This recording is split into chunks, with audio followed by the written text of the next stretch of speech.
What's up, Hardies and Hardos? Back at it again, episode 31. What are you shaking your head at, Spinny? I'm shaking my head at you not keeping the introduction ritual the same. Like, can you figure it out? Can you figure out how to host a show already and just keep it the same every time? I just counted it down. And then you were like, you're like, oh, wait, this is episode 31. After you said 3, 2, 1, then you hit it. Come on. This guy Spinny always has something to complain about. I do. I love complaining about things Bus does. And now that you've seen us argue for 30 seconds to begin the show, as always, we should introduce our guest. Spencer Landsteiner, our buddy. We call him Landy. Landy, what do you got to say? Introduce yourselves to the Hardies and Hardos? My name's Spencer, otherwise known as Landy. I was it's a voice crack to start the show. Let's go. I'm a former roommate of Fetty Buss, and yes. I guess you could say Spinny was my roommate too because he slept on the couch quite a bit at our apartment. Long nights after the bar. But what? Yeah. I did not. I did no drinking. I never did any drinking. Just none. I don't know what you guys are talking about. No drinking. We don't drink alcohol. We're sober people. Well, let's start with we're going to stick strictly NFL. I think this might be how we're going to do it going forward. It just makes more sense to recap and preview NFL all at once and drop a separate episode for college football. So that's probably how we'll do it going forward. So expect the college football one later this week, obviously. Actually, no, we won't, but that's okay. Whatever. To start the recap, I just got to get in Bus. Just got to live rent-free in Bus's set at the beginning of this show quick. So. Mm-hmm. Oh, are you ready? You should probably read the intro now, huh? No, I'm just gonna say it. Let's go. Shake my head because come on, that's all I can. Why did you stop? Did somebody interrupt you? Or Dolphins and Bengals. We'll start with that game, given it's the first game of the week, the Thursday night game. The Bengals won 27-15. The main storyline here, obviously, is Tua. Do you guys think that Mike McDaniel is telling the truth by saying the Dolphins followed all the protocols heading into that game? Spinny, you want to go first on this? I mean, obviously not. I mean, the guy literally got the neuro consultant literally got fired. So a lot of people are playing what I like to call Monday morning quarterback with this, though. I will admit, of course, after the fact, he gets a head injury. It all happens. Everybody's like, he shouldn't have played, blah, blah, blah, blah, blah, which is fair. And I agree with that point. But at the same time, there is a culture in the NFL, especially among fans, just get out there and play. You play hurt. That's kind of part of how we view the job. So I think it's a little hypocritical to be after the fact, wow, he never should have been there, blah, blah, blah, blah, blah. When what the culture actually is try to get out there and play. And nobody pretty much said any of this before Thursday's game. So it was horrible. The NFL has a bad look, but I think most people are being a little bit of a hindsight criticism when they're calling it out like that. Yeah, I'd say that Mike McDaniel, he seems like he's like a joking guy, lets loose and whatnot. But I feel like first year head coach, he probably took it seriously. And I think he honestly, to his knowledge, believed all the tests were passed and whatnot. I don't know if it's really necessarily on him, but it's definitely on the people that got fired or neurosurgeon that got fired. Have they finished the investigation into that though? No, they want to wrap it up before tomorrow's game though, I heard. So that's why I thought it was maybe a little premature because they didn't even finish the investigation and they already fired him. Yeah. So if he did this, what if he missed significant things during the he didn't. So that's already what the statement said. Okay. I mean, that was not confirmed by the NFL, but that was the thoughts out there. Preliminary report. Yeah. I mean, it could have been a coincidence that he just had another head injury after. I mean, it was 5 days after, granted.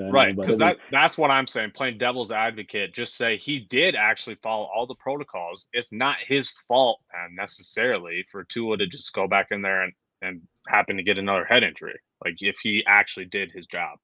But if the preliminary report suggests that he missed a lot of things, yeah, that's not good because that that looked really scary. I'm not gonna lie. When Tua got back up and he just like fell back over and his fingers were all cringed. He was literally and throwing up gang locked up. signs, but he was like unconscious. Yeah. Pretty much. Yeah, I mean, we see that in UFC all the time when guys get knocked out and their body just goes stiff, and that was kind of scary to see. So, how long do you guys think he's going to miss? Because right now there's no timetable for return. I don't pray for injury. I don't pray for injury, but I'm hoping a couple of weeks after he plays out. Hoping at least past the Vikings game. Yeah. I don't know, man. Vikings' ability against backups in the Teddy Bridgewater revenge game always scares me, but we squeaked it out this week against Andy. True, but I will say that I think they'll take it more seriously given it was 2 concussions in the span of like 5 days, which is like when you're talking about concussions is like significant. I'm not a doctor. I don't know how it exactly is, but it's significantly worse when it's in a short period of time from each other. So he might be out 2 months even. Yeah, that would be, well, at least Teddy's viable option. They should be able to still win some games with him out there. Quality guys. Teddy Sewerwater looks pretty. When Tua went out for that series or two weeks ago, or on Sunday when he got hurt before Thursday's game, Teddy looked pretty brutal for the one series he came in. But he has Tyreek and Waddle at least. Like he has guys that if he can get them the ball out in space, let them do something with it. Like there's worse situations to be in, is what I'm saying. I think McDaniel will get creative like he has with Waddle and Hill, and Bridgewater can deliver an accurate ball and short passes at least. Max. Jump into the next game, Seahawks Lions. Wow. I anticipated a high scoring affair given the terrible defenses here, but 48-45, I did not anticipate it being this high scoring. Just some numbers out here for you. Penny went 17 carries for 151 yards, 2 tutties. Geno had 320 yards and 2 tutties. Metcalf had 7 catches, 149 yards. So great performances all around by those guys. And Goff had almost 400 yards. He had 378 yards, 4 touchdowns. He did throw 1 pick. Williams had 108 yards, 2 tutties. And Hawkinson just exploded, 179 yards and 2 tutties. This was just a straight offensive slugfest. It was pretty fun to watch, I'm not going to lie. Interesting note, Jared Goff currently sits 3rd in total passing yards in the NFL, and he is tied for 1st in passing touchdowns with Lamar and Mahomes. He actually has 1 more touchdown than Josh Allen. So Jared Goff, for being, 1-3 now? He's been killing it, actually. It's never been Goff's fault in any situation he's been in. Really? You don't think so? No. He's always been just as good as Stafford. He's always been just as good as Stafford. Just as good as Stafford? I'd say. Come on, Landy. You have to throw away his stats from his first year at Detroit. Come on. First 2. Landy. You actually think that? Or are you just trolling? He carried the Rams. No, he brought the Rams far enough. His other 2 years, and I don't know. I think it just eye test though. Mid. Eye test. Come on, Stafford can make more of the throws than Goff. Maybe. All right, I like it. We got some Jared Goff fanship on the show. We always enjoy Stafford that. won a Super Bowl, Landy. Come on. Yeah, I mean, so has Joe Flacco.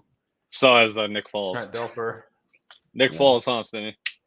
Nah, no Tom Brady hate on the show yet. I will admit though, Dan Campbell, got to give a lot of credit to that man. I said this last week as well, but this man everyone kind of thought was a buffoon, and he's like put together an offense that looks absolutely electric. So except he is a total buffoon. Except he is a total buffoon because he throws all of their games. I was at the Vikings Lions game week 3, and explain. He was like 4 for 6 on 4th downs, and then he decides when he's up by a score in his own half of the field, or in the other half of the field, he goes, "Oh, let's kick a 40-yard field goal with a guy who 46-yard field goal with a guy who is like 30% from beyond 40 yards in his career," and then gives us the ball. Doesn't go for it on 4th down against a weak Vikings defense. And numerous other things happened last year. He's crying after all the games, blaming it on himself. Doesn't learn from it. The guys seem to want to play for him, though. Yeah. For how long, though? This is like 2 years running now, but same shit, different day. True. All right. Anything else on this game? No, that was. I was just shocked. Yeah, go ahead with Geno. Go ahead. I was just gonna say, Geno Smith. He got sent to die like any good skilled position player when you get drafted by the Jets. Yeah, he's old. He got drafted in 2013, but I mean, he got drafted by the Jets. He's not a bad player. He's playing better than Russ, obviously. He is playing better than Russ. More touchdowns, more yards, better completion percentage than Russ. He's moving. He looks really comfortable. He's moving around. He's not really been known for running, but last game he had like 7 rushes for 50 yards and a touchdown. I think he ran for. I don't know. He just looked really. He has a lot of targets, obviously. Is the storyline by the end of the season going to be how much Russell Wilson held Pete Carroll back, and not how much Pete Carroll held Russell Wilson back? Yeah, I don't know. I don't think so. Interesting. I mean, Pete Carroll breaks a little bit on that one. I'm going too hard after 4 weeks plus. Pete Carroll, I don't know. Russ is a Super Bowl champion. Let's not act like Russ didn't do his thing. The Legion of Boom's a Super Bowl champion. You're right. Sure, Russ is being outperformed by Geno this year, but you can't say anything about Russ's production when he played with Seattle. The dude was a monster. Come on now. True. But I agree. You're the Russ hater. You're the Russ hater on the show. I'm not the Russ hater. I'm the one who actually drafted him in fantasy. What are you talking about? I'm not the Russ hater. Just blame Nathaniel Hackett. He stinks. He does stink. I will blame Nathaniel Hackett. It is all. Although props to him, props to Denver. They hired like a clock management guy, and they looked way better last week. Made a bunch of like actually above like playing chess when others are playing checkers, clock management things at the end of the game. So even though they lost, clock like that. So you mean like this dude was hired strictly just like keep his eyes glued on the clock? Essentially what that and like situations at the end of the game. Clock situations at the end. Yeah. Real football guys don't need that. He's not a football guy. All right, jump into the next game. Titans-Colts. Titans won this one 24-17. I anticipated a lower scoring game. It usually is for divisional matchups, especially at these two offenses that have not looked good thus far. Henry won the battle, though, being of Henry versus Taylor. He had 114 yards and a touchdown. Taylor only had 20 carries for 42 yards. I mean, the main storyline for me coming out of this game is what the hell is wrong with the Colts offense. I feel like that's the main storyline here. They have been looking terrible all season. Matt Ryan did not anticipate him playing this poorly. I mean, he had a pretty good game this past week. I guess he had over 300 yards, but the offense is not moving like I thought it would through 4 weeks. Matt Ryan's looking like Sam Bradford right now, putting up 300-yard stat games and looking like he's not horrible, but every pass is a 3-yard dinky McDunkerson that he gets lucky on, and then they never actually do anything in the points category. Now, this last game he did better. He almost averaged 10 yards per throw, so that was a little different, but I thought Matt Ryan had a little bit left in the tank and they were going to get something out of him, but the receivers have had no production, so it's hard as an older quarterback when your receivers aren't getting that separation you need. I agree, and Jonathan Taylor hurt now too, and not looking good. Yeah, next week. Yeah, he's out. He's already ruled out. What did he hurt? It's his. I should know. I have him on my dynasty game, but ankle. Could be wrong. I was gonna say ankle as well, but I'm not 100%. This team is down in the dumps, though. I'm not wrong about saying that. If he is like out for multiple weeks here, right? Like they are looking rough. Yeah. I don't know if they can win without Jonathan Taylor playing. I really don't. I'm a big Hines guy, but he definitely can't carry. No, yeah, Hines is okay, but like the fact that now the defense is going to be more focused on Matt Ryan, like instead of stacking the box and trying to stop Jonathan Taylor, like that's. I mean, we've already seen how bad Matt Ryan was with Jonathan Taylor facing all these stacked boxes. So I'm a little scared about the Colts going forward here if Taylor is unable to stay healthy. Moving on to the next game, we got Eagles 29-21 over the Jags. I was shocked from this game that the Jags only lost by 8 with 5 turnovers from Trevor Lawrence, an interception, and 4 fumbles. 4 freaking fumbles. The Jags were up 14-0 to start this game, and then they just couldn't get out of their own way. 6 turnovers. They don't have a how to handle the football in the rain guy in Jacksonville or what? It's funny. It's Florida. It's going to rain. You're going to have to figure it out. Trevor Lawrence couldn't freaking grip the ball to save his life. It was embarrassing. It was like these guys could actually beat the Eagles, who a lot of people think is one of the best teams in the league, and you are losing because you can't grip the damn football? Like, what are we doing here? That was my biggest takeaway from that game. Yeah, I mean, he can kind of blame the water, I guess, but he was looking like Kirk Cousins there. Some throwbacks of some bad memories of Kirk Cousins in the pocket. But I mean, it was nice to see the Eagles play, come down to earth a little bit and play, a little worse and not godly. The one guy didn't come down to earth is Miles Sanders, though. Yeah, this man is continuing to eat 27 carries, 134 yards, and 2 touchdowns this week. I honestly didn't see this coming. I mean, why was everyone hating on him in fantasy coming into this year? Because he didn't score a touchdown Middleton. He scored 0 touchdowns last year in the entire season. 0. Yeah. Not even a receiving touchdown. Sanders is the king. Sanders is the king of get 60 yards on a drive and then they'll give it to somebody else. Like Kenneth Gainwell. Yeah, it's like, what are we doing? No, that was the issue last year. Hurts had 10 rushing touchdowns. So, Spinny said, it'd be Miles Sanders' show, and then all of a sudden in the red zone, it's Jalen Hurts just running in from a yard away. Sick. Yeah, but who's going to take down the Eagles? I think this is each week we're seeing a team that's looking more and more towards being the favorite in the NFC, honestly. 4-0. Cards could do it this week. I think so too. It's in Arizona, right? Yeah. That's true. Mm-hmm. It is in Arizona. Yeah, we'll talk a little bit more about that one later on in the show. But moving on to the last game we're going to talk about from week 4, and that's obviously just our Vikings. We pulled away with it. 28-25 was not pretty against the Saints in London, your classic 8:30 a.m. game. Took a double doink missed field goal at the buzzer for us to win this game. No Jameis Winston, no Alvin Kamara, no Mike Thomas. And then boys, Mark Ingram and Andy Dalton were able to keep this close. The old red rifle, baby. This just screamed trap game to me. When all those 3 were out, I was like, they're still going to be able to keep this close because 1, it's the Vikings versus Saints, always close games when we play. And 2, Andy Dalton is serviceable. I mean, that's a pretty good backup. He started NFL games before. Yeah. He's just a ginger Kirk Cousins. Yeah. There's so many Kirk Cousins in the leagues. It's kind of funny, honestly. Kirk Basically is the best of the Kirk Cousins, though, I will admit. Oh, he is. Yeah, absolutely. What are your guys' thoughts, though, on our Vikings here after week 4?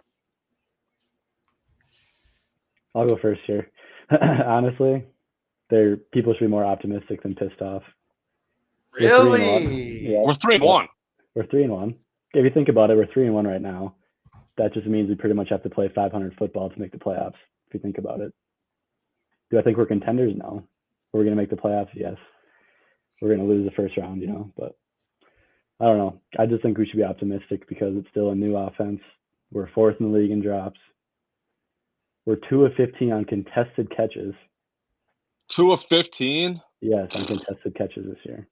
Have you noticed when Irv Smith catches the ball and they show a replay or tries to catch a ball, he tries to catch it in his chest and he doesn't go out and get it ever? And then you got JJ just kind of laying out or falling backwards, and most of the time, I don't know. And that's what JJ did in the end zone on that one play that Kirk kind of underthrew him a little bit. He tried to do the back and catch it with his chest, and it was and he should have went like this instead of doing this weird thing. That was a YouTube exclusive when I say this and this and this, but to put the 2 and 15 contested catches into perspective, in 2017, Stephon Diggs' contested catch rate was 64%. And I'm not lying here. Stephon Diggs and Adam Thielen got Case Keenum paid and more contracts by how they caught the ball and how they attacked the ball. Oh, definitely. Yeah, I agree with that statement as well. Well, boys, I think that that might be it. Unless you guys have any closing comments about week 4, that might be it for our recap, and which means it's now time for me to win in trivia. Now I know I'm going to win because Bus got cocky, and that means for sure dubs for Spinny. I've been cocky these last couple weeks, though, and I'm still getting it done. That's all I got to say.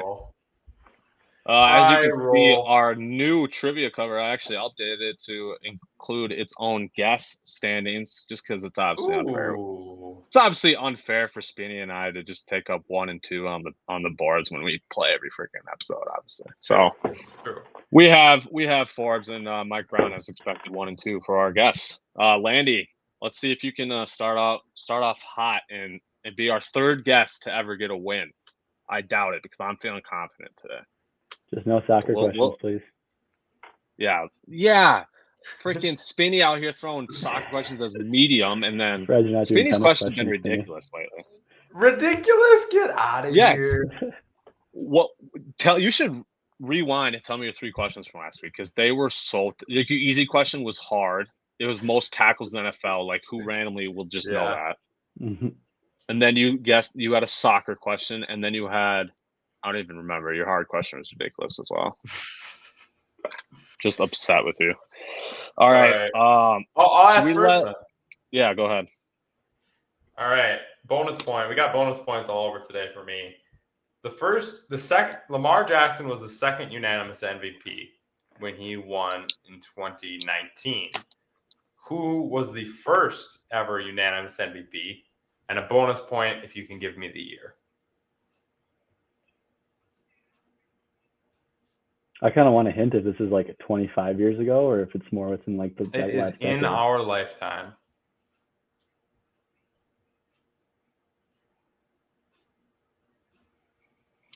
And it's an easy question, which means it should be someone pretty obvious. Do I get to go? Do I guess first? I don't know. If you have a guess, you can go ahead and start. I pretty much have my guess locked up. Just trying to think of the year right now. Are you ready, Landy? Yeah. All right, go for it. I'm going to go Tom Brady. Year? And year? 2007. I'm going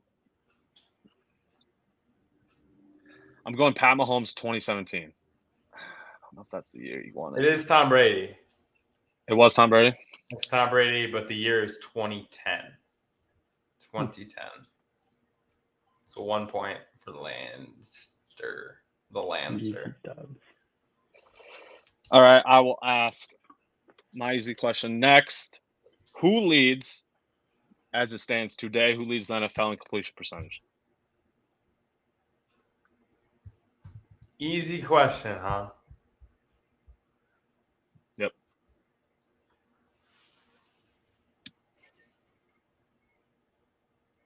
I got to think for like 15 seconds. Yeah, I need completion percentage?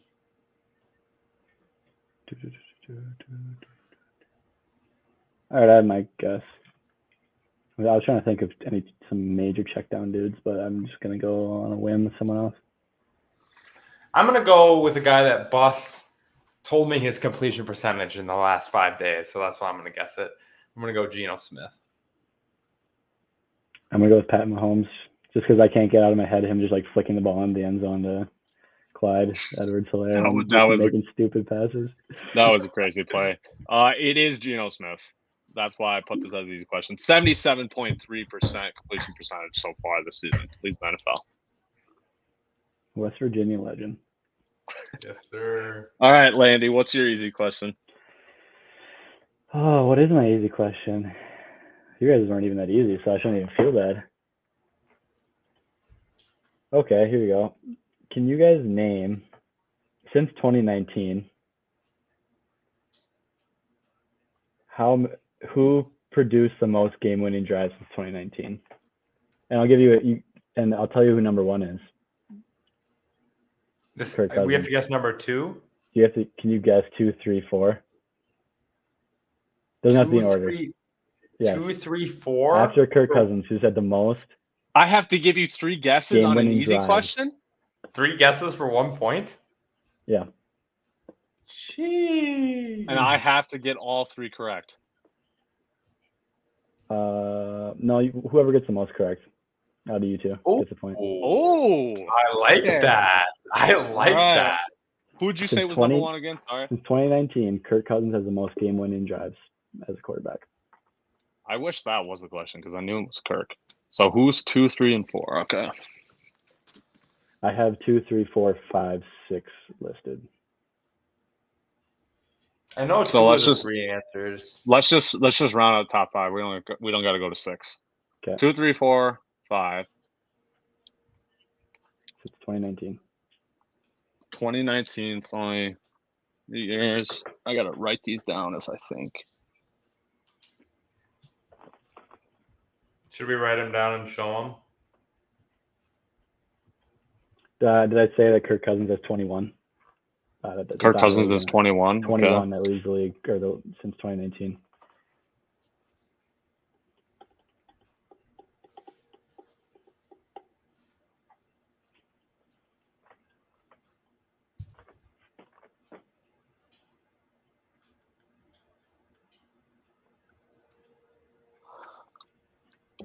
I need one more guess.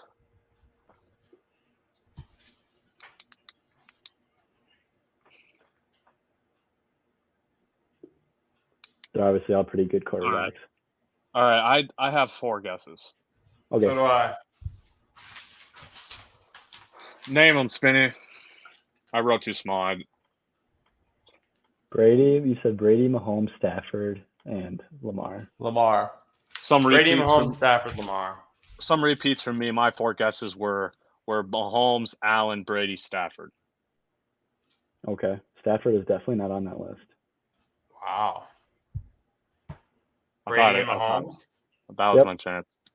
I'll read them off to you right now. Since 2019, Kirk Cousins has the most game-winning drives. After that, it is Tom Brady at number 2. Number 3 is Herbert. Ooh, Number 4 is Mahomes. And number 5 is Joe Burrow. Who's 6? Lamar is 6. Let's go. That's me then, right? That's got to be me then, I think. Because otherwise, we just both had Brady and Mahomes, so I feel like I'll give it to you. I said 6 when I first started talking. Is that fair, Bus? I think it is. Whatever, dude. He's gonna act like it was a cheat, but that would have been the tiebreaker. You guys should both It's a little get cheap points. that I don't even have an opportunity to score an easy point. That's kind of rat. I got one question wrong, so now I just automatically can't even score a point this round. That's You had a 50-50 chance of scoring an easy question point. 50-50 chance. That's rat. That's all I gotta say. Spinning on to the medium round. Medium round. Okay. Who another a 1-1 question here. Only team to ever make 4 first-round picks in the same draft. For 1, second point is what year? That's what I'm talking about. Spinny's questions are the dumbest things I've ever heard of in my life. A medium question where we have to get 2 things right just to get the full points. Okay, which one do you want? Year or team then? How am I supposed to just randomly know which team had out of 32 teams, which one I'm going to pick? You're giving me a 1 in 32 chance. Yeah, I am. I'm just thinking of NBA right now and just like okay. It's a medium. It's a medium for a reason and not a hard. And it was in our lifetime.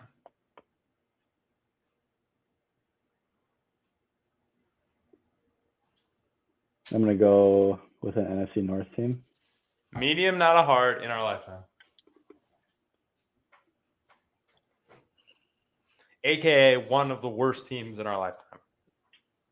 I'm gonna go with the Detroit Lions, 2016-17.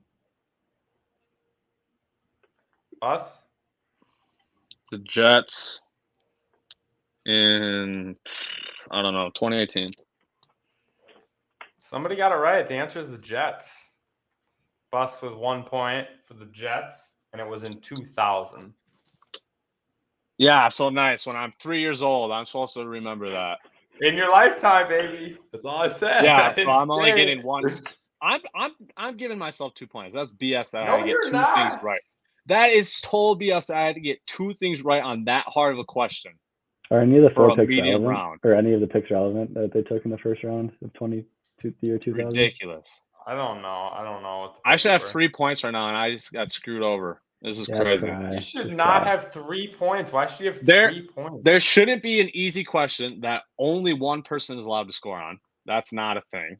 2, that question was ridiculously hard for a hard question, and then you split it up. You had to get 2 things right to be able to get 2 points. But I should have 3 points. You didn't even get the question right, so you shouldn't have 1 point for the easy question because you didn't get the question right. No, you shouldn't. You didn't get the question right. The question should be which team had 4 picks 1 round, and I got that right. The New York Jets. No, the easy question. Landy's easy question. You did not get the question right. Yeah, I did. I had the same amount you had in the top 5. I had 2 out of 5. And then the tiebreaker was the 6, which is what I had. Tiebreaker was the 6. Yeah, tiebreaker 6. Sick. BS. John Abraham. Just knowing I'm boycotting this trivia. There's no winner for this trivia. I boycott it. This is a boycotted trivia, by the way. There's no winner for this. We're skipping Minnie for the Winnie today. No, we're not. Yes, we are. That is cap. You're not the show czar. We are. All right. I am the show czar. I definitely am. No, you're not. Well, I'm going to switch up my next one now just to make Spinny mad, just since he's a rat. Lowest QB rate in the NFL, you have to give me the number and the person. So, yeah, that sucks for you, huh? Classic Bus. See, but I gave you 1 point for each, not you have to get both to get the question right. You have to get 1 point for each. The only way you can get full credit is if you somehow throw out the exact QB rate plus this name of the person. I'm going to go lowest QB rate. QB rate, not QBR, QB rate. For quarterback rating. If you could tell me what the difference is between those two, I have no freaking idea. QBR is a scale from 0 to 100, and rate goes to 158. Right? Yeah, 158.3. Okay. And QBR factors in other more analytical stuff, whereas quarterback rating is mostly just like your classic passing stats. So we're doing the rating to 0 to 100? I'm just kidding. You don't have to actually give me the rating. That would be ridiculously hard to get the exact rating. Give me the name of the person who has the lowest QB rating in the NFL. I got mine. You got yours? I got mine already. Like they were a starter this year? They started the year as a starter? It's four games starter, not someone that just randomly came in. They've started 4 games. Of actual legit NFL starter, yes. I didn't count anybody else. But you said they started 4 games this year. Maybe they did. Maybe they didn't. I don't know. They're an NFL starter. They played the majority of the games. You don't need any more hints. It's the lowest QB rating in the NFL. It's not that hard of a question. Trey Lance, final answer. Yes. I'm going to go with Davis Mills. Justin Fields, 58.7. Oh, obviously. Has the lowest QB rate. Yeah, I feel like that was a pretty obvious question. He's been. Well, see, that's why when you said played all 4 games, I was like, oh, then it would be Fields. But then you were like, I don't know. So I was like, must be Lance. It was someone with enough pass attempts. I'm pretty sure Lance has enough pass attempts. You might be wrong here. You might be wrong about your trivia. I'm not wrong, Spitty. I don't know. Trey Lance played 1 game. Should I fact check you? Yeah, that was a bad guess, Spinny. What are you talking about? Trey Lance played 1 game. Oh my gosh. He didn't play a full second game, Spinny. That's not like, so if you look up passing leaders, he might. Right now. All right, I'll fact check myself just since you're literally being a straight rat this episode. Yeah, I am. QB rate. All right, we'll just say I was totally wrong. The lowest QB rate in the NFL is Devontae Adams. Sorry. Oh, whoa. Oh, that's crazy. Oh, that's a crazy thing right there. That's not right. I'm literally on the NFL website, QB rate. You're not That's all right. I'm saying. ESPN right here, ladies and gentlemen, on YouTube. NFL.com. All right. NFL.com. Randy, medium question. This has been a fiery trivia. I like it. All right. Because yeah, you're a rat. Says King You're Rat a rat. himself. My medium question today is: how many points have the Vikings scored during the third quarter this year, through 4 weeks?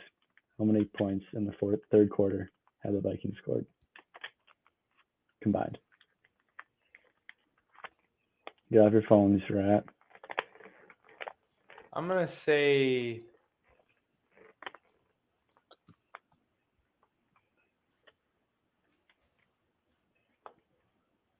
28. Is that your rat? Get off your phone and stop looking up the answer.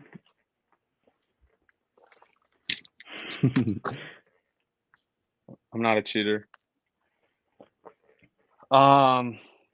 Third quarter points, we have 13. It's got to be ridiculously low, I feel You like. guys are both wrong.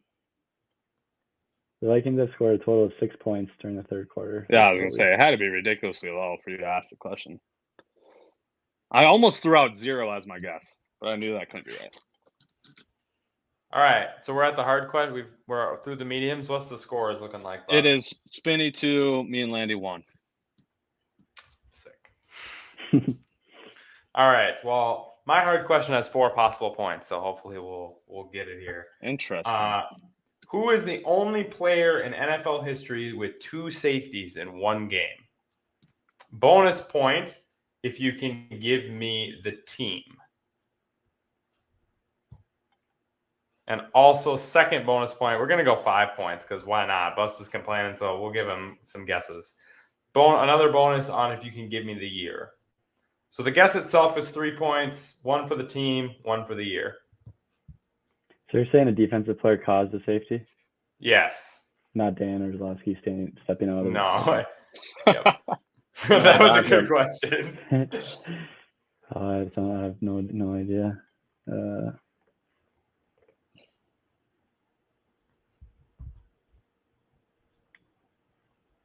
In our lifetime? No. Jesus. His last name is an appliance. An appliance?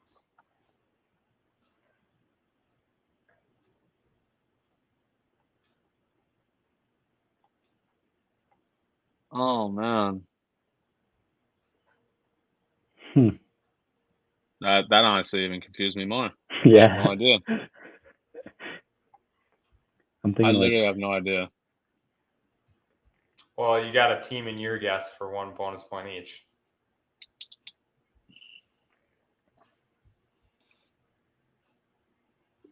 Let's go.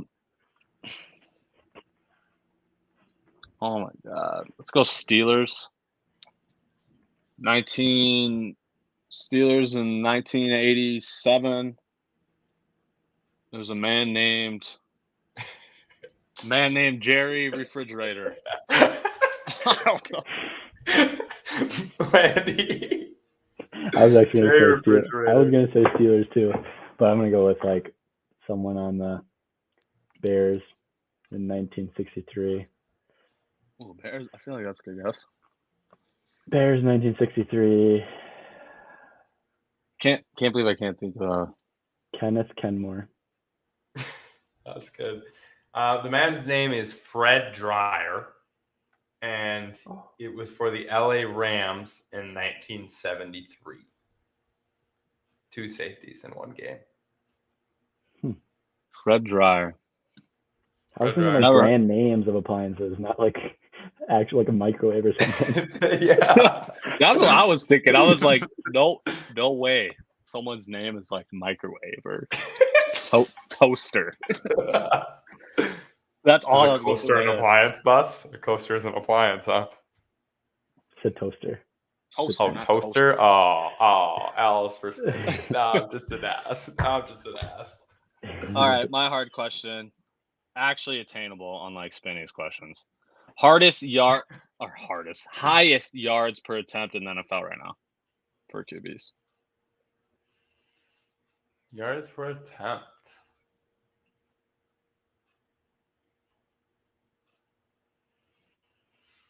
That's a tough one. So I feel like it's a hard question, so it's going to be random as heck. It's not Kirk Cousins. Or is it? That'd be too easy, though, right? I'm gonna go with. I got my. I'll throw out a bonus point too, since we haven't been scoring much in this trivia battle. If you can give me the number. How many yards? Of yards per attempt? On average, yeah, like his average. Let's go Jared Goff. 10.5. I was gonna say Joe Burrow, 11.1. You guys are both a little high on your numbers. It's actually only 9.2, and it is a man who you would think would be dumping it off a lot more, but apparently is throwing almost 10 yards per attempt, and that is Jalen Hurts. Leads NFL in yards per attempt right now. That was a good one. Yeah, I was shocked when I saw that. All right, Landy, finish this off. Your hard question. Me and see if Bus I can have a competition for the win. All right. So, I don't know if you guys saw, but the Arizona Cardinals waived Andy Isabella on Monday, and he cleared waivers today. Have you guys heard of Andy Isabella? You gonna ask us what college you went to? No. Oh. Did you go to USC or something? I don't know. I don't know either. You can get 3 points here. Yep, it's a hard question. He was drafted in the second round. Do you know what year he was drafted? And do you know who two wide receivers who are pretty prominent today who were drafted 2 and 4 picks after him in round 2? So round 1 point for each. It's 2 points for the 2 people. What? Okay, Who were the next 2 wide receivers drafted after Andy Isabella? And what year? And what year? In round 2 of 2019. Oh, you said the year. Well, it's got to be 3 points. So why did you say that? I was going to get the year right. I actually knew it was 2019. Nope. 2 points. It's a hard question. It has to be 3 points. That's the rules of the game. You guys both get 1 point. Rat. 2019. Okay, 2019 receivers, second round.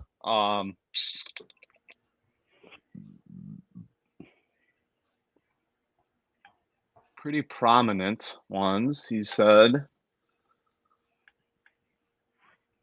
I think I got my 2 guesses. This would be their third year. Oh man, I'm drawing blanks. I have 1 guess. Second guess would be maybe.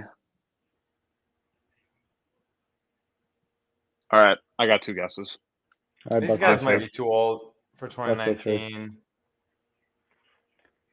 Who? Go for it, me? Bud. Oh. My guesses are Gabe Davis and Amon-Ra St. Brown.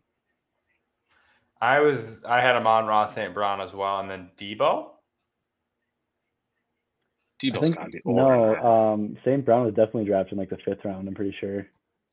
Yeah, I had no idea about St. Brown. I just was thinking of receivers that were young.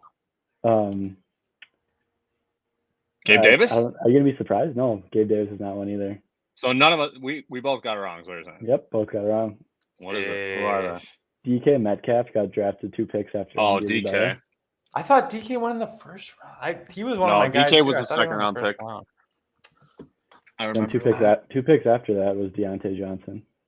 Wow, that was a choke by the Cardinals. Wow. Yeah. DK and Deontay. Think if Kyler had one of those 2 right now, that'd be pretty sweet.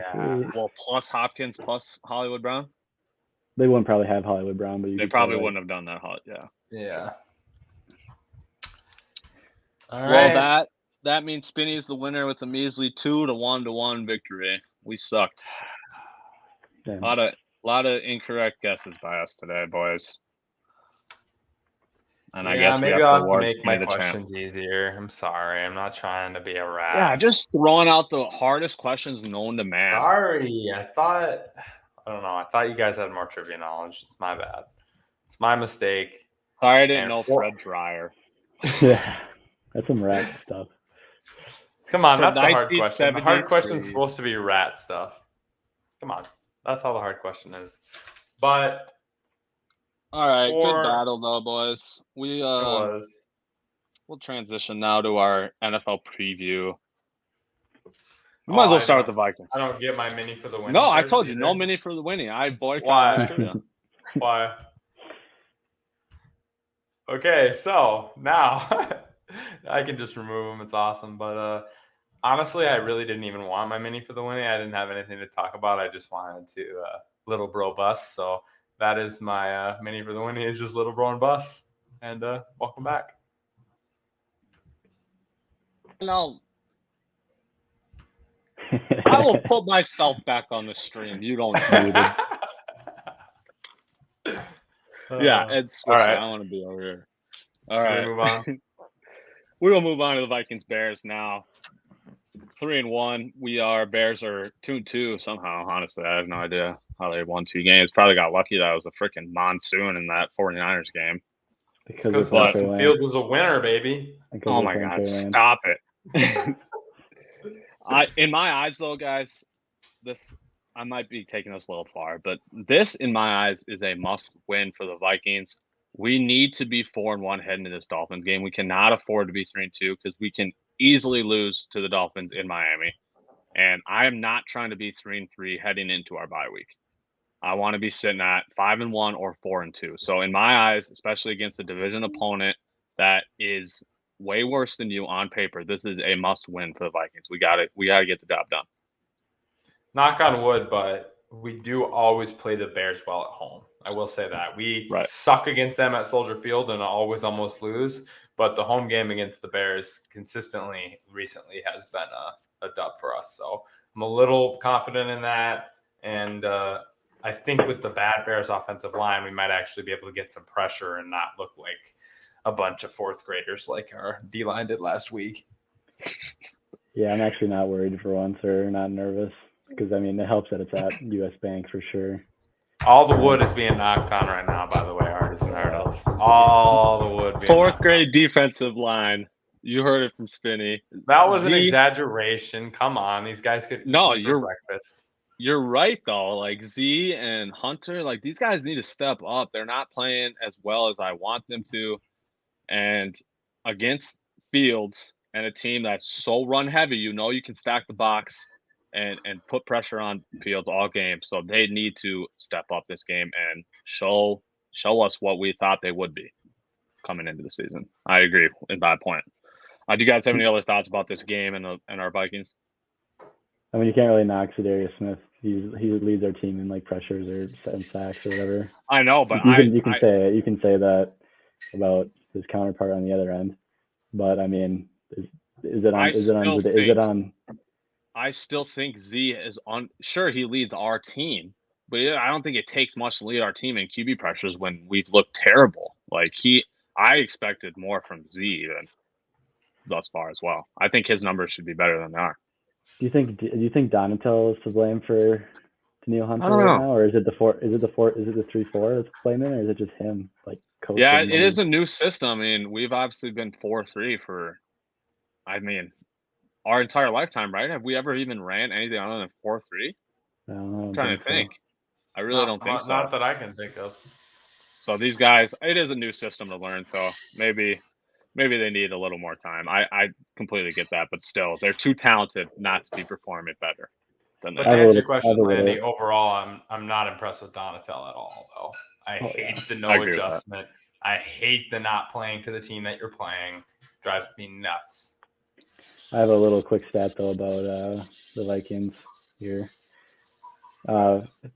We have 37 red zone plays through 4 weeks. You know how many touches Dalvin Cook has in the red zone? 5. 2. 5. 5. Yeah.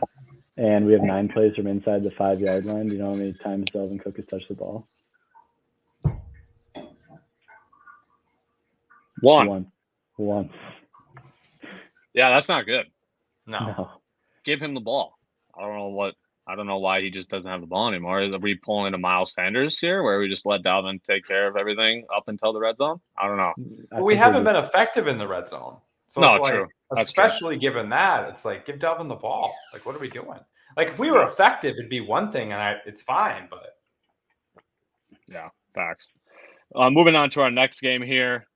Vikes, that game was at noon, by the way. We're moving on to another noon game. Steelers play at the Bills. 1-3 Steelers versus 3-1. Main storyline, obviously, coming into this game is that Kenny Pickett is now the starting QB. We saw the QB switch at halftime last week, and they didn't take them long to announce that. They announced that, I think Monday morning, even right away. They were like, yeah, Kenny Pickett will be our guy going forward. That's obviously the right move. I mean, Trubisky towards the bottom in QB, basically every QB stat so far. And I mean, you got a rebuilding team in my eyes. You might as well just let your rookie quarterback go play, right?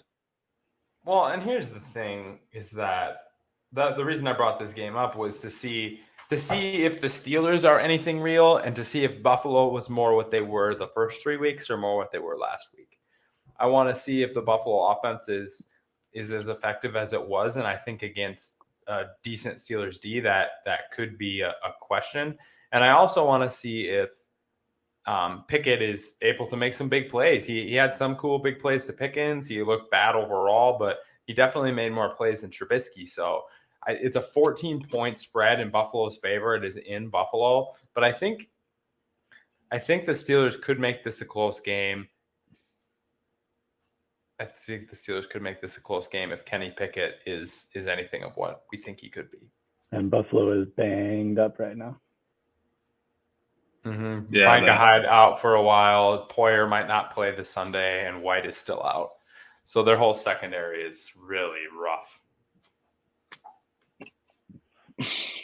Spinny, going back on your point you made, though, you could even say just the first 2 weeks compared to the last 2 weeks for the Bills. Because even the Dolphins game, they could not get the ball into the end zone. They would drive it all the way down there and just could not figure it out in the red zone. So, yeah, that's an interesting note, and we'll see, I guess, which Bills offense shows up.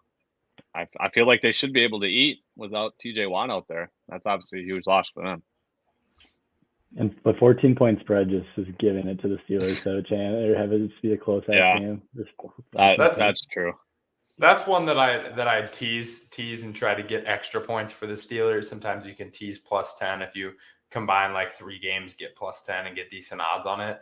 If you could get the Steelers at that +24 number on a little small parlay, it could be a good betting window to look at this weekend. Agree there. Moving on to another noon game. Seahawks 2-2 at visit the Saints 1-3. Are we going to see any of those Saints guys back this week?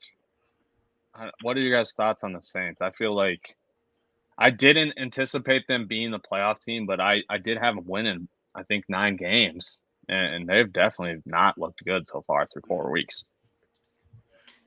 I think it's a lot of injuries concerns that'll be the big deal in this game. Kamara said today that he plans on playing. So if Kamara plays, that could be a whole game changer. But Winston and Thomas also did not practice today on Wednesday. So that's not a good sign either for them. I think if Kamara gets back, you could have an option, but Seattle's look good. Their defenses look good. Their running games look good. I think this might be a 13-7, a 13-10 type of situation. Yeah, Seattle also went from playing the worst ranked rush D to the number 1 rush D this week. So I don't know if Penny's gonna carry for 140 yards, but yeah, I don't know. Saints are a 5-point favorite at home, which I think is hard to believe with how the Seahawks have been playing. Pretty consistent. Yeah, that defense is legit though for the Saints. I'll admit that. Definitely. I have to break some news here, unrelated to football, just because I think it's no. Draymond Green fight or what? Draymond Green got in a fight at practice with Jordan Poole today. We already seeing some drama with the reigning champs. Oof, that's not good.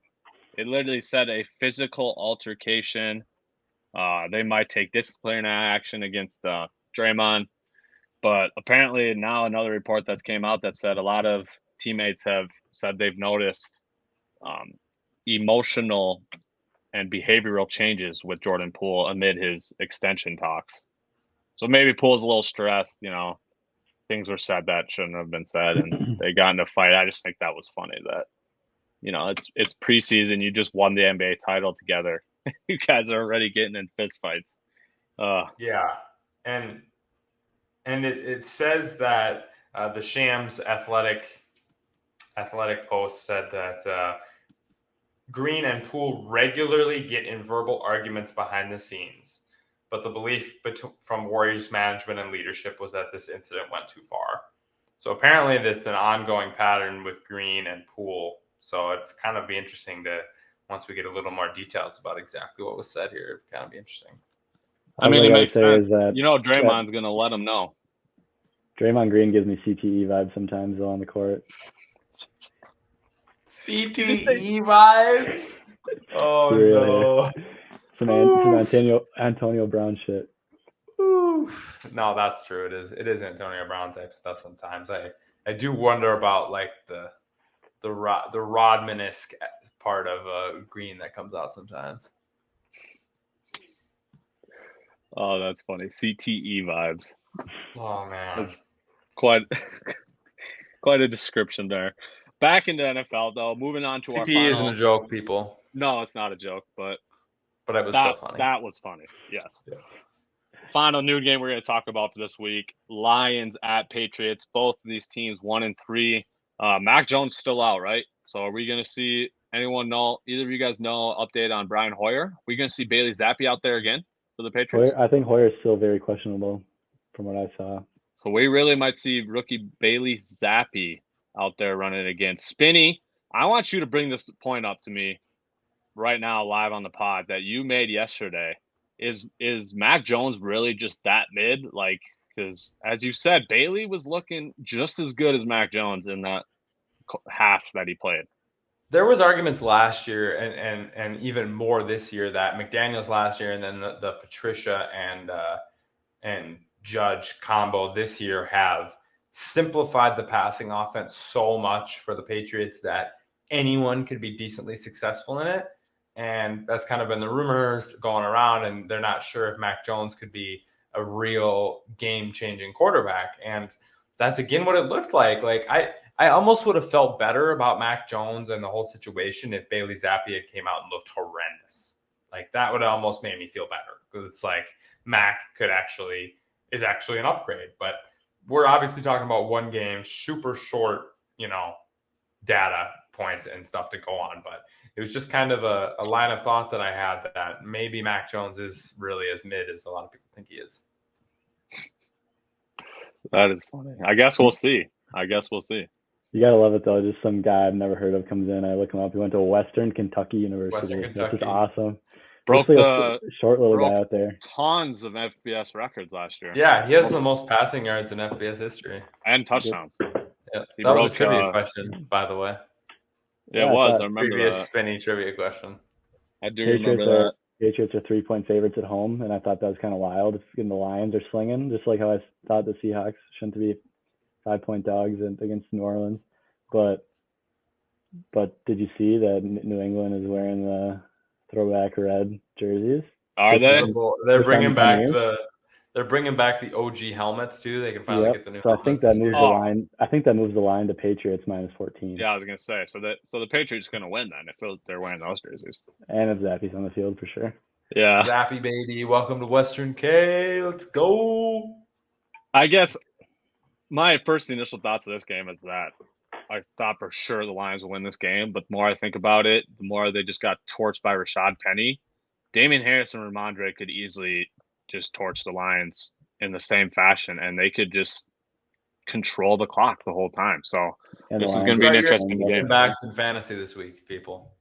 You can actually have some faith with them this week. Mm-hmm. I agree.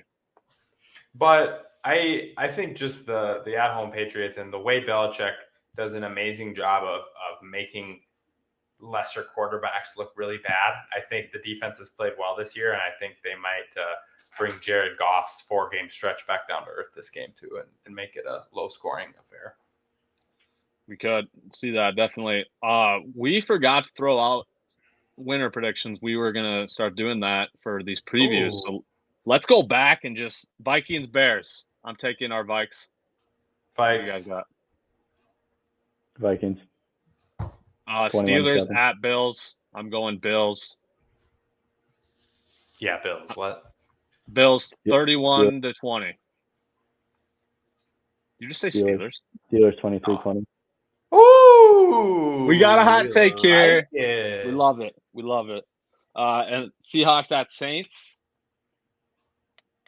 I'm taking the this one's tough. Seahawks. Seahawks on the road. I'm taking the Saints at home. I love Geno so much. I'm taking Geno. Let's go. I think especially if I know they didn't practice, but especially if like Jameis is able to play, I think they could get it done at home. And then the game we just talked about, the Lions and Patriots. Who you guys taking? I'm taking New England. I'm going Lions 24-21. I'm going to go Patriots 17-14. Yeah, it should definitely be a low-scoring game. I agree with that point. All right, moving on to our next game, 3:30 game. Eagles versus Cardinals. This is one that we mentioned earlier. This could be Philly's first loss. They play in Arizona. Arizona is looking better and better each week. What's your initial thoughts on this game, guys? Pick it right away. Yeah, before the clock. Go. I'm going Eagles. I think they stay undefeated and they win this game, move to 5-0. Andy? Eagles. Cards for me. Cards 31-28. All right, start it. Since you're the only one, start us off. Why do you think the Cards are able to hand them the first out? I just think it might be we might get our second Kyler Murray goes crazy game of the year, and with the Cardinals that Kyler can be a game changer no matter what, and if he is on his game, they are hard to beat. He's seeming like he's having a little more chemistry with Marquise Brown and Zach Ertz, another guy that is having a high impact so far and could catch a touchdown or two this week. I think prediction James Conner gets rolling this week, gets a touchdown, and Kyler Murray does some crazy runaround fancy stuff that's going to blow our mind like he always does. And upset win, Cards over Eagles. AJ Green's back at practice today. True. AJ Green back at practice, but could still be limited depending on how the week goes. I'm just not confident enough in the Cardinals defense against this good offense here. That's what would come back to bite me here. Right. They've given up 26 points a game so far this year. Eagles, on the other hand, 17.8, so 18 points a game. That's a touchdown spread there. I just think the Eagles will be able to control the ground game and control the clock. And that's, as we've seen so far through 4 weeks, if the Eagles control the ground game and the clock, you're probably going to lose the game. So yeah, I do like your points, though, Spinny. Definitely Kyler could throw some magic out there and carry them to a win. I don't see why not. He's obviously got the talent. Kyler doing Kyler stuff, baby. Carrying the team on his tiny, tiny little back. I don't know. It's we're getting close to COD season here, boys. I don't know. Kyler Murray good. Kyler Murray's, as his KD goes up, his passer rating goes. Yeah. It's like a scale, like. Yep. Passer rating and KD have a as his KD goes up. I bet he's not even that good at COD. I bet his KD is only at like 1.2 or something. It's not even that good. It's just average. He would W at COD. I know that for a fact. What? Kyler Murray would roast you. Kyler Murray, I know you're not watching, but you should be watching this episode. Add me, bro. Let's play then. I will take you down in any COD game you want. Any of them. I would bet you any amount of money that Kyler Murray would have a better KD than you in any match you ever played against them. Yep. Damn. Any amount of money you want. You've never seen me play COD, though. You're gonna lose some money, bro. Nope. All right. Moving on to our last game we're gonna preview here. And that is the Bengals Ravens, Sunday Night Football. This is a great division matchup here. Both teams 2-2. The funny note is that the Ravens have only trailed for 14 seconds this year, and they have lost 2 games. Crazy. Like, what?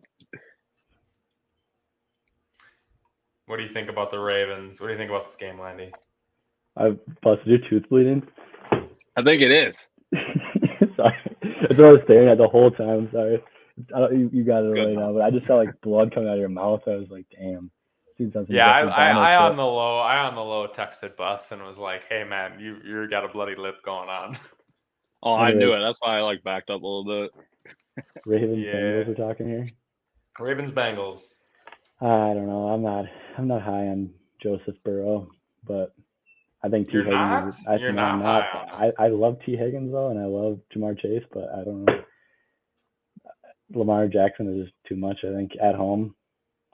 J.K. Dobbins scored a touchdown last week. 2 in the red zone. 2, yeah, he rushed. Yeah, got a goal line carry. Yep. Looked good. Yeah, I think Dobbins will come out this week, and the Ravens' rushing attack, I think, is going to absolutely light up the Bengals. So I think this might be another time of possession type game as well. And I just can't pick against the Ravens. Like they've looked too good so far. And this is at Baltimore, so I'm taking the Ravens at home. You're taking the Ravens too, Landy? Yes. Screw you guys. Bengals are winning this game 100%. Woo! Joe Burrow is going to come in, get the job done. The Ravens defense has been terrible thus far. They did obviously play way better against the Bills, which was a good sign. So it's going to be interesting to see which Ravens D shows up, the one from the previous weeks or the one from the Bills game. So, I mean, total yards, they've given up 440 yards a game. That's terrible. And I expected a lot more from the Ravens D. So, yeah, I mean, that's mainly the storyline, because if the defense from the first couple weeks shows up, Joe Burrow is going to have a field day. That's all I can say. Over under 48.5. That's total. I think that's got to smash over, right? I think I'm smashing over on that. I think I'm taking under just because it's prime time and that's how the games have been going. True. It is a divisional game, which usually is lower scoring. So could be right there. But yeah, I mean, do you guys have any other thoughts about any of the NFL games upcoming or this game in particular? Otherwise, we will wrap up the episode and get you out of here, Landy. No, I think we covered some of the games, and it was fun chatting with you guys, and I appreciate being on here. Yeah, we appreciate you coming on. It's always good to have new guests. We love it. Yeah, Raiders Chiefs is Monday night. That's one we didn't mention that I think could be a very good game. High scoring affair as well. So I think this is a Raiders go home game. If they lose for the season, it's just toast. I agree. Well, Landy, we appreciate you coming on. Hopefully we can get you back on here soon. Sounds good. Thanks, guys. All right. Yes, See ya. And there it is. Well, that was it. Episode 31. That was good. NFL special for y'all. Again, please comment, like, subscribe, check out our videos. Really helps us out and keeps us motivated and ready to give you some great content when you engage with us. So make sure you hit that subscribe button, and thank you, and we'll see you later this week with some college football news. I am gonna, before we hop off, I'm gonna give you some quick Q&A. Ooh, Spinny. Okay. On the spot. We didn't have one this week. Nope. I'm just gonna throw some stuff out here for you, Spinny. In regards to fantasy football, just looking at the wide receiver rankings here, we're gonna do a little. Would you rather have this guy or this guy? Fantasy wise. Let's go. Okay. Similar format to how we did with the Dalvin Cook. I'm going to give you one guy, and you have to say, would you rather have him or all these other options? So, Marquise Brown, Hollywood Brown. He's sitting at WR6 right now. For the rest of the season in fantasy football, would you rather have him or Jalen Waddle? Jalen Waddle. Well, no, I'm going to say that's hard. I'm going to say Marquise Brown just because of the WR1 situation. And if Tua was healthy, I would have said Jalen Waddle.